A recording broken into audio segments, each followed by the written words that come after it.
Thank you, Madam Speaker. Mr. President, after Senegal 1, your Youth League made many outrageous and worrisome pronouncements that are not in keeping with a non-racial and united republic. Taking into account the current vulnerability of social cohesion and the vulnerability of our economy and high rate of unemployment, and knowing full well that the agriculture sector and thus farmers account for one of the largest economic contributions and remains one of our only sectors to show positive employment figures. Further taking into account that if we do not protect our farmers, food security will be in the balance. What are you going to do to ensure your own party do not contravene nation building and promote polarization of races? And will you reprimand the ANC Youth League for saying, if they want war, we are going to give them war? I thank you, Madam Speaker. Thank you. Thank you, Honorable Chair, Speaker. I see that Honorable Shivambu is displaying a smirk on his face, but he talks about a youth league. He does not say which youth league, because I know that a number of parties have their own youth leagues. So I don't know which one he's talking about, but that is just an aside. More directly, I would say that no one in South Africa should be talking about war. War is a very dangerous phenomenon. And I think those who talk about war are playing with fire.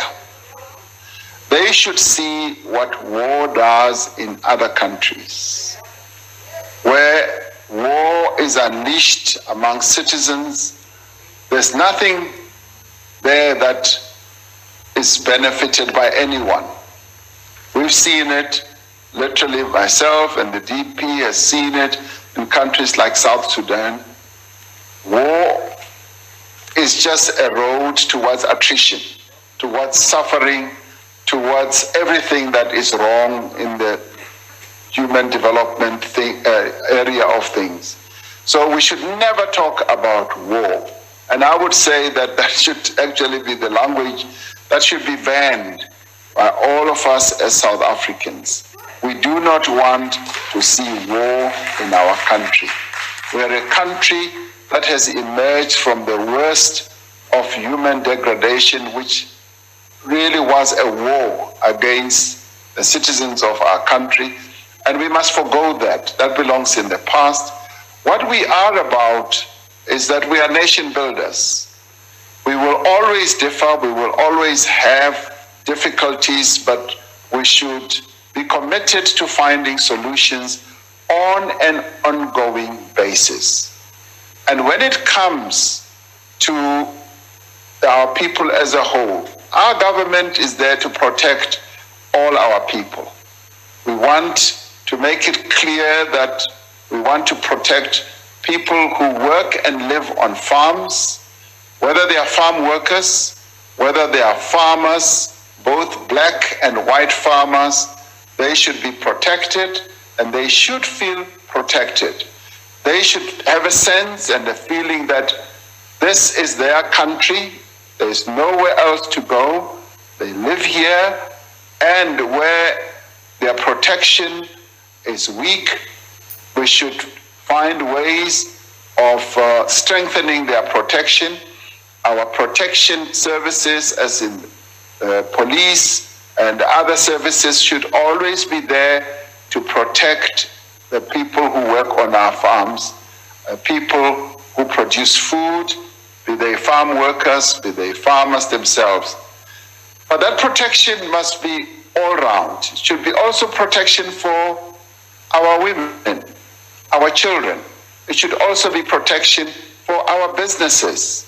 Some of our businesses have been subjected to continuous attack, to hijacking by those who want to extort money from the owners or the operators of our businesses. All that must come to a stop. We must be a country of law abiders. The rule of law must reign supreme in our country, and that is why I have to be firm on those who use loose language and talk of war and talk of conflict and talk of attacking one another. We must desist from seeking to attack one another whenever we have differences. We should rather talk to one another, not past one another, talk to one another and embrace one another and recognize that, yes, there are differences. Where some commit errors and express themselves in racist ways, their ways should be corrected.